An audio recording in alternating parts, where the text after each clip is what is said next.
Энэ бол Dongfeng мотор корпорацийн үйлдвэрлэдэг Voyah Free загварын бүрэн цахилгаан автомашин. 1969 онд байгуулагдсан тус корпорац нь өдгөө бүгд наримдах хятад улсын дотоодын автомашин үйлдвэрлэлээр 3-т Fortune 500 жигсаалтын 188-д ирэмлэгддэг байна. 100 км/цаг хурдыг 4.7 секундэд давдаг Voyah Free загварыг Mership компани албан ёсны эрхтэйгээр оруулж ирдэг. 489 морины хүчтэй энэхүү машин нь 5 тух, аюулгүй байдал, ухаалаг системийг өөртөө шингээсэн. Дээд зэрэглэлийн тодотголтой Voyah Free автомашины батарей нь 8 жилийн баталгаатай бөгөөд хэд халалт, усны горим, зэврэлтээс хамгаалах зэрэг 150 гаруй туршилтыг давсан юм. Энэхүү автомашин нь Оросын холбооны улс, Европын зах зээл түлхүү худалдаалагддаг бөгөөд нүүрс хүчлийн хий ялгаруулдаггүй байгаль дээлтэй цахилгаан автомашин юм. Энэ дугаарын зочид бол Монполимет Группийн ТУЗ-ийн дарга Н.Мөнхнасан болон Их Британи Умард Ирландын нэгдсэн хаант улсаас Монгол Улсад суугаа онц бөгөөд Бүрэн Эрхт Элчин сайд Фиона Блайт юм.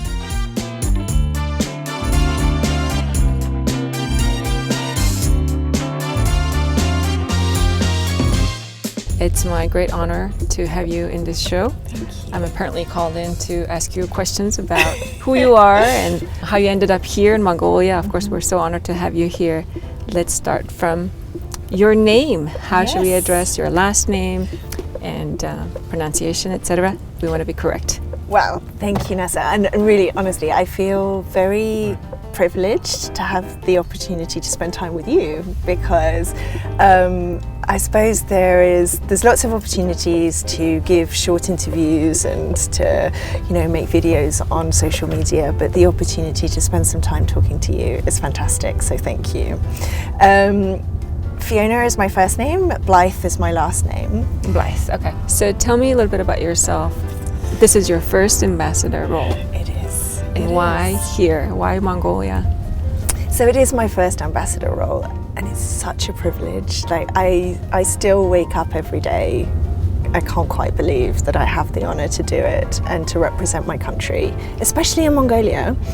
I chose to come here. It wasn't like I was assigned the role. But I was working last year at the centre of our government and I was working in our cabinet office, which is really the it's the kind of extension of my Prime Minister's office. And I was working on all of the kind of big shifts in geopolitics. And as I was coming to the end of my time there, I was beginning to think about what I wanted to do next. And I looked around and I thought, where is at the heart of all of the issues in the world right now? It seems to be Mongolia to me. There is nowhere in the world that has a better position when it comes to some of the big choices facing the world right now. And that is everything from geopolitics to climate to democracy to all of the contributions that Mongolia makes in the world. So I chose to come here. I can't believe Especially now in this interesting time. Especially now. Very challenging geopolitical situation we have here. Yeah. Mongolia has been in the spotlight this year, of course, yes. For its geopolitical location. Yes.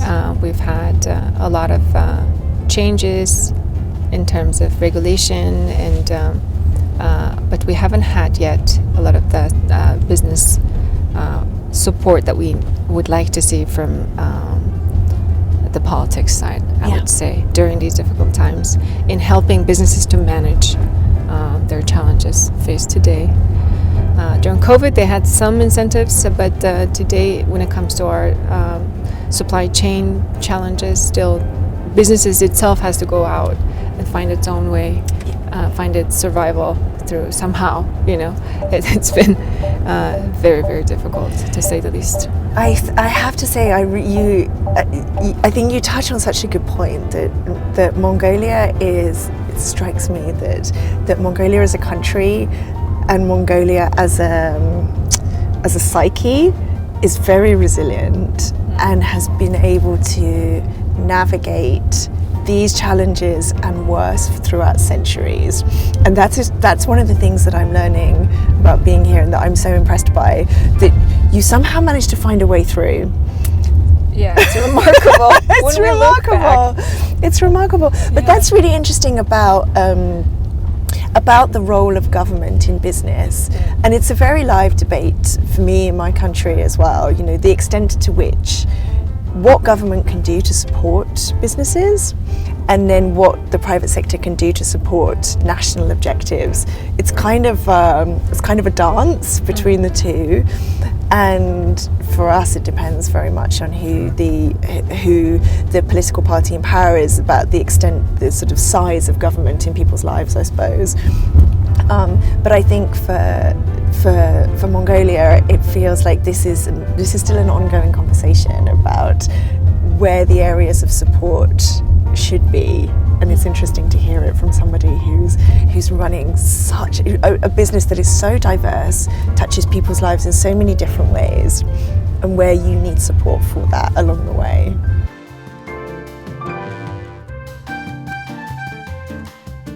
We talked about how Mongolia is placed in this geopolitical location, but Mongolia also needs to see how we're so dependent on our neighbors because we only have two countries. Yeah. And of course we appreciate UK being our third neighbor and the first Western country to recognize the bilateral relationship 60 years ago, I hear, right? 60 years this 60th year. anniversary. Yeah. Congratulations. Thank you. Congratulations to us, I Yes, think. to us, yes. And we, in business, try to help Mongolia's independence in terms of what we need locally, especially for those strategic sectors like construction.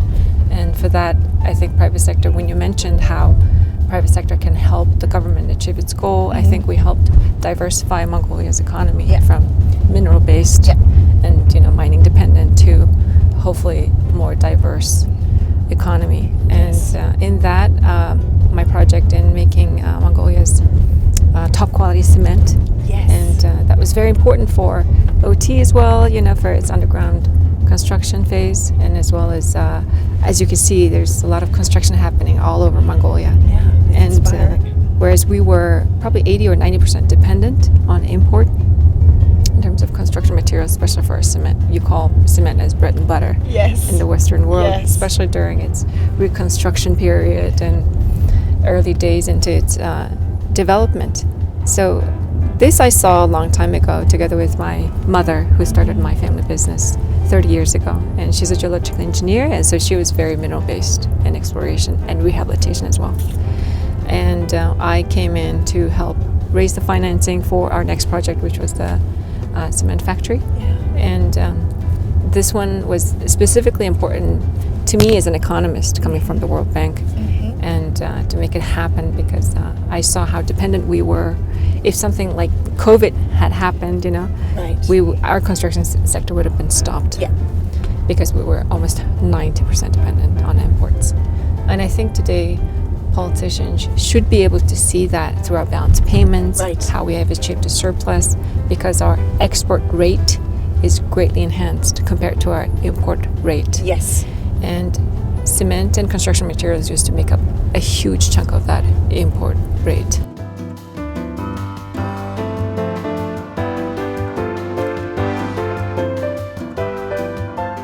But with the right set of policies, I would say if we had been steered right, we would have achieved even greater and overcome most of our challenges like air pollution. I'd hope to see healthcare and education. Those are still the core sectors that we want to see real development happening.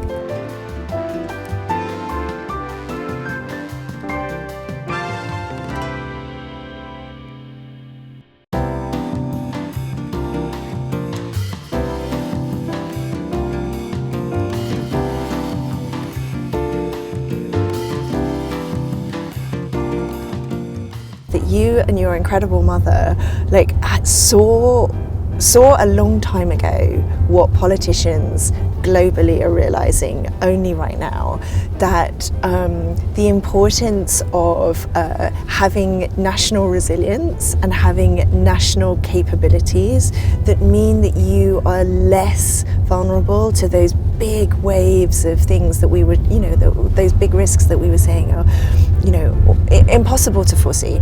Nobody very few people anticipated that there would be a global pandemic in 2020. You know, very few people were able to see that there would be war in Europe in the 21st century.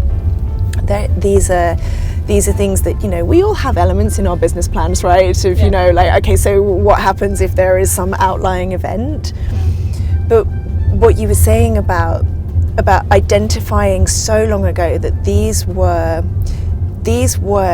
things that Mongolia was going to need to grow, and reducing that dependency on others to do it. And I saw it for myself when I went down. I was down in the underground mine in Oyutolgoi on Wednesday. I had a government minister here who was here to talk about critical minerals and how we can support on infrastructure development, and how we can do lots. And as you were saying about diversifying the economy, how can we move away from a pure focus on minerals, which will always be the engine room of Mongolia's economy, for sure. Main sector, but there's so much more potential than that. And they actually showed me the concrete when I was down in the underground mine. The shotcrete that they used. Yes, yeah. And they were saying, you know, not only is this, you know, absolutely vital to be able to extract the copper, but it's holding the walls up. It's keeping our people safe as well. Yes, it's all about safety when it comes to cement and its production. And in ensuring that consistent quality of cement production, we had to introduce European standard. And I'm quite proud to say that Mon Cement has achieved that certificate ISO for quality production that matches the equivalent of the European standard. Yes. And we're the first ones to achieve that in the country. Of course, there's other projects that's, you know, launched and realized after that.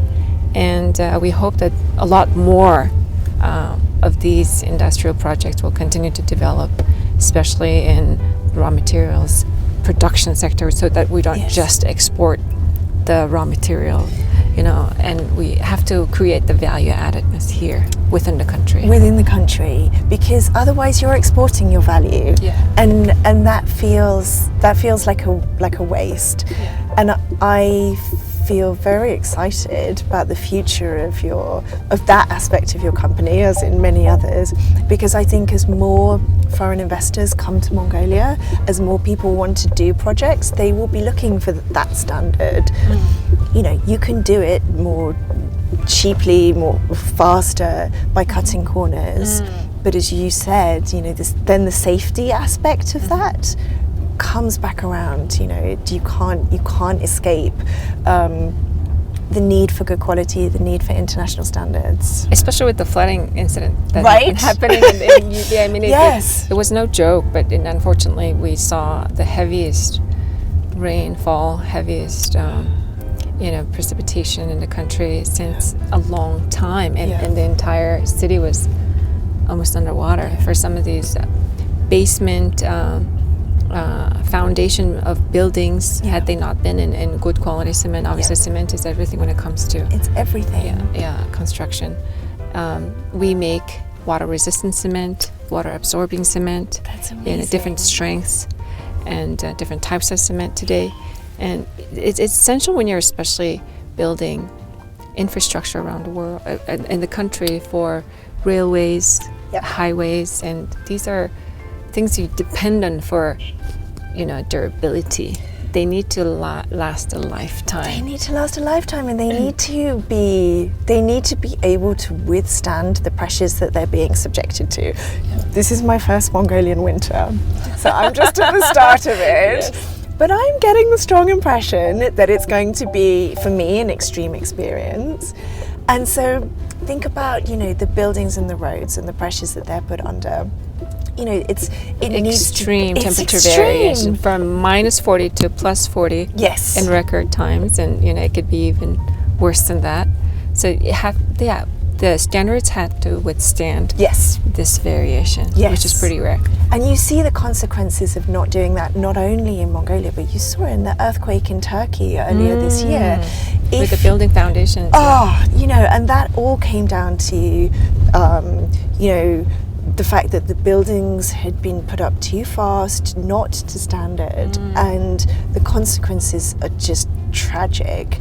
And Mongolia has the opportunity to do it right and to do it for the long term, and that's a hard message, particularly with 4-year electoral cycles, and we all want to see progress, right? We all want to see things move fast.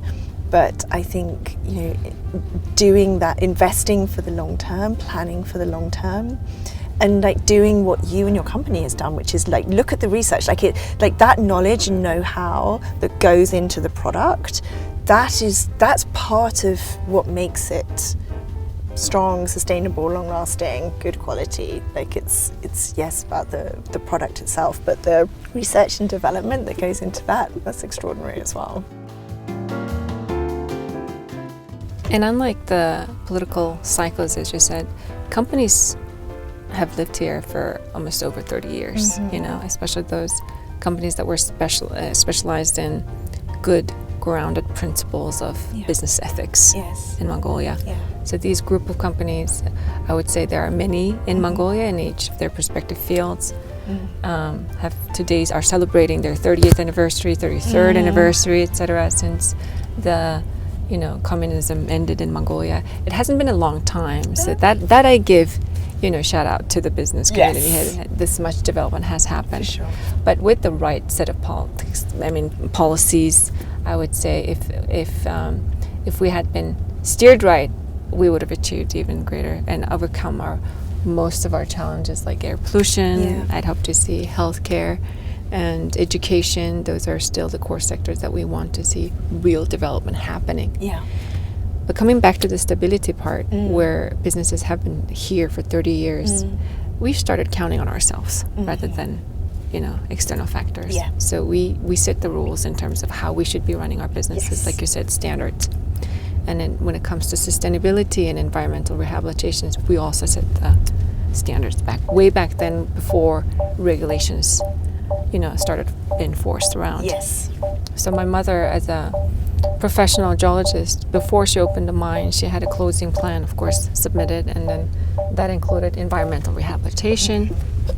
But she went far and beyond just the closing of a mine plan. She wanted to make a Jurassic Park. I'm with her. She wanted to create a showcase of how responsible mining had to be done in our beautiful country, in our beautiful countryside. Yes. We are mineral rich country, we're blessed, but we could also be cursed. So in order to avoid that, we had to do environmental rehabilitation, to the fullest, so that others can follow. Yes. So in Mongolia, we had been awarded #1 rehabilitation company almost 20 times in a row. That's amazing. We have planted over 300,000 trees. If you go to our mine site today, you will see that there's a man-made lake that's become biologically alive with fish and swans coming from season to season. And then in the summertime, it's just green, lush with tall trees that we had made sure that they grow to full mature forestry. So we essentially we can say that we put up forests.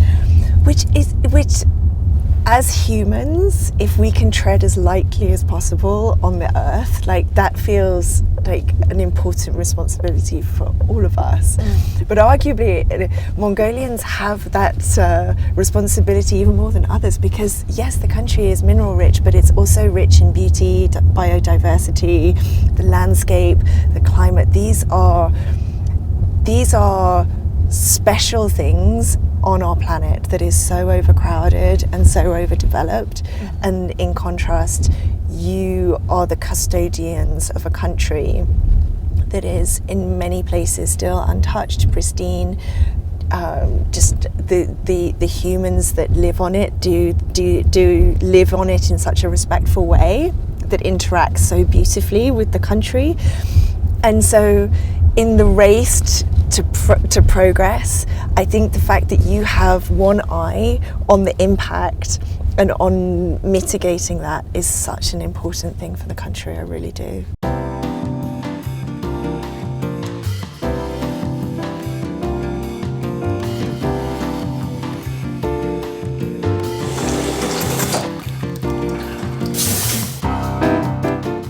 want to talk about your experience from the army, where you were an officer for the British Army for four years.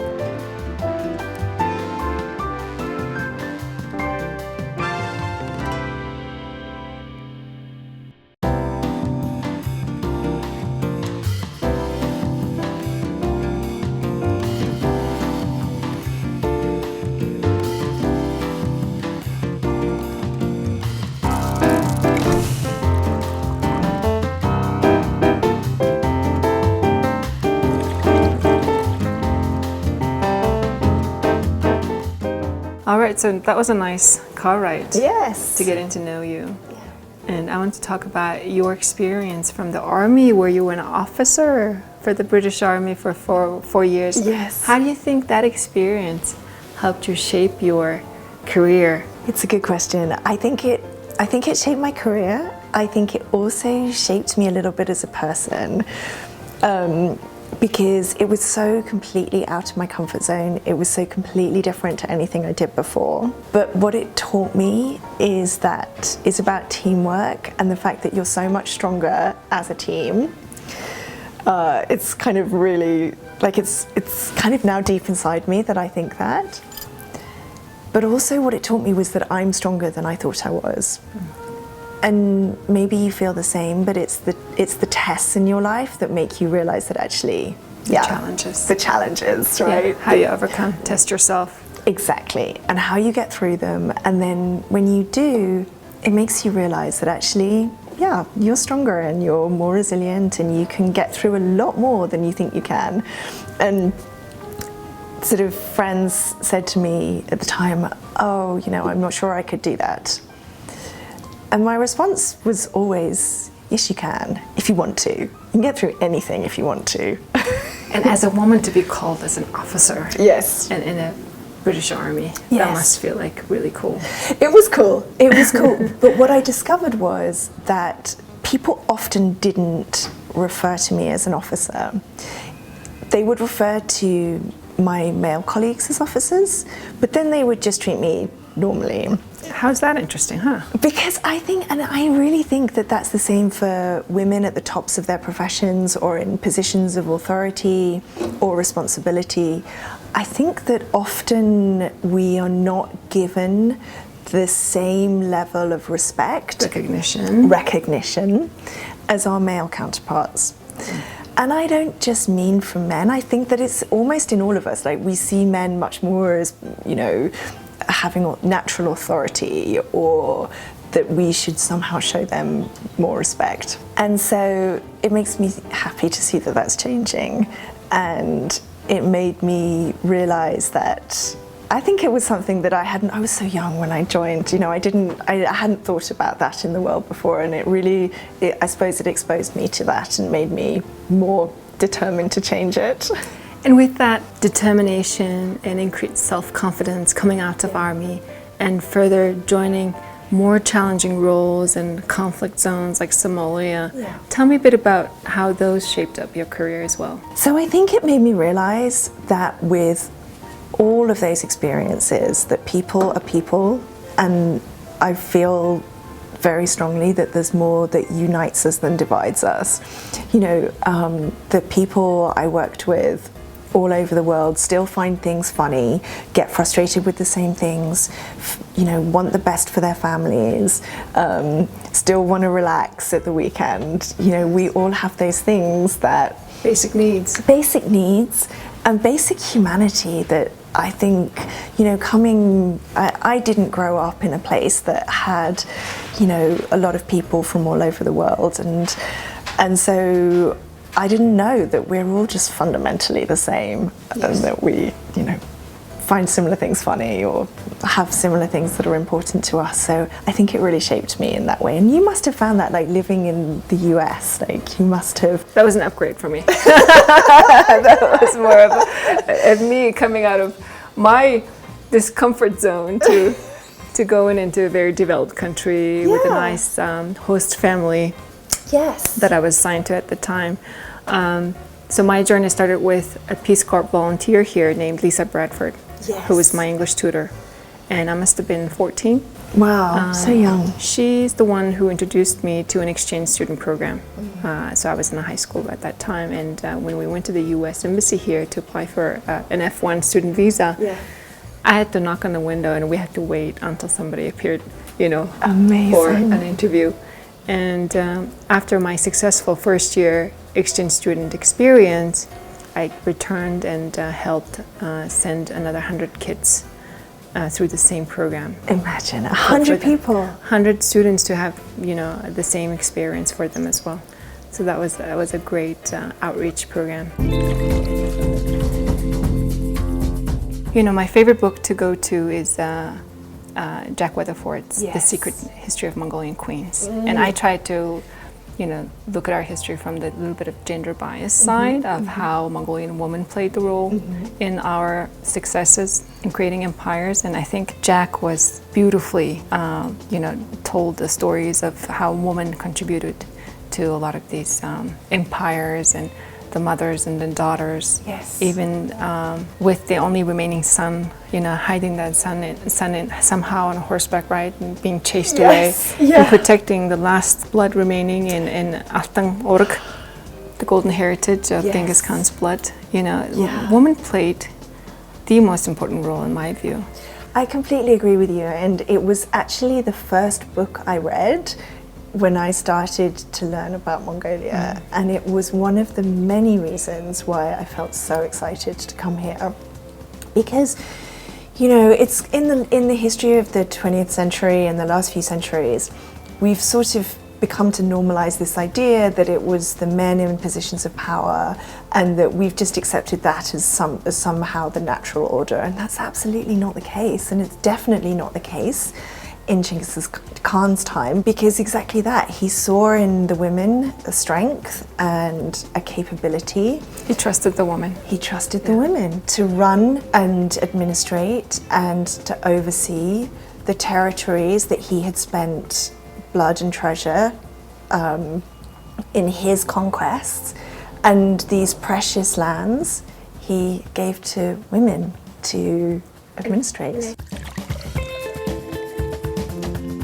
That's why today, even in attracting finances for our new projects, in a lot of IFIs, international financial institutions, look at gender action plan in any given set of companies and what you're trying to achieve. They want to see how women play a role on top of environmental impact, etc. So we submit, I think, almost every quarter from one of my companies. Again, it's Mon Cement project. Not just the environmental action plan report that we adhere to, but also gender action plan, how we're holding women responsible for the decision-making roles. And as a consequence, today our board of directors are mostly consisting of women. Our operators are mostly women. I mean, and my mother and I are, I think, a great example of female leaders in our own sort of community that we built together. And I think because of all of these achievements, EBRD had awarded us the Sustainability Award back in, I think, 2017. First for Mongolia to receive such an award. Thank you. And we're quite proud of that among all of our other awards. You have a shelf I'd like full. to brag here. We should probably have like a special cabinet for these. We do have a couple of walls. Well, I'm glad to hear it, because it's important to recognize those things, because you and your mother and your company day to day are leading and making people's lives better, making your contribution, and if we don't recognize that and if we don't hold it up, then the young women who follow behind won't see those role models and they won't see that recognition, because what you're doing day to day, you probably just like take in your stride every day of the week. But if we don't pause and, as we were saying, like reflect on how far we've come, then we won't have the role models. We won't have those young women that are sitting in school today and trying to think how they can make their contribution. They can look at what you're doing and they can see, okay, I want to do that, or I want to do something completely different. Yeah, and this creates a need for women to collaborate. Yes, it really does. And recognize each other, really does. Because it's not going to happen otherwise. And to promote, to lead, to role model, and then support each other. Absolutely. And sort of like a sisterhood system. through your hiring process, through your recognition, promotion process, and it doesn't just have to be in our companies, but in the community, in the business. If we see somebody who has the potential to lead, and invite that person for the higher capacity role, and not just women, but encourage this, of course, to our male business colleagues as well. If they can shine a spotlight on somebody they see has higher potential in leading a community, in participating in government role in decision making, they should do that. And I think that's exactly right. And I love that kind of that approach, because it's not that women want to dominate the world, it's just that we want art to play our equal part in it. Yes. And it's not a threat. There's enough out there, enough responsibility, there's enough to do for all of us. Yes, they need to be invited. They just need to be invited and need to be given that space. Well, I'm very happy for you, and welcome to Mongolia. Thank you so much. Thank you. Happy to be here, and thank you so much for welcoming me. I have a lot to learn, but I also have a lot to do, and I will definitely take you up on your offer of working as women together to see how we can collaborate and see how we can, create new and exciting opportunities for Mongolian women, for Mongolian men, making sure that everybody has that equal space, and together we can work as a team. How exciting. We remain available. Thank you. Thank you so much. Thank you. Good luck to you. Thanks a lot.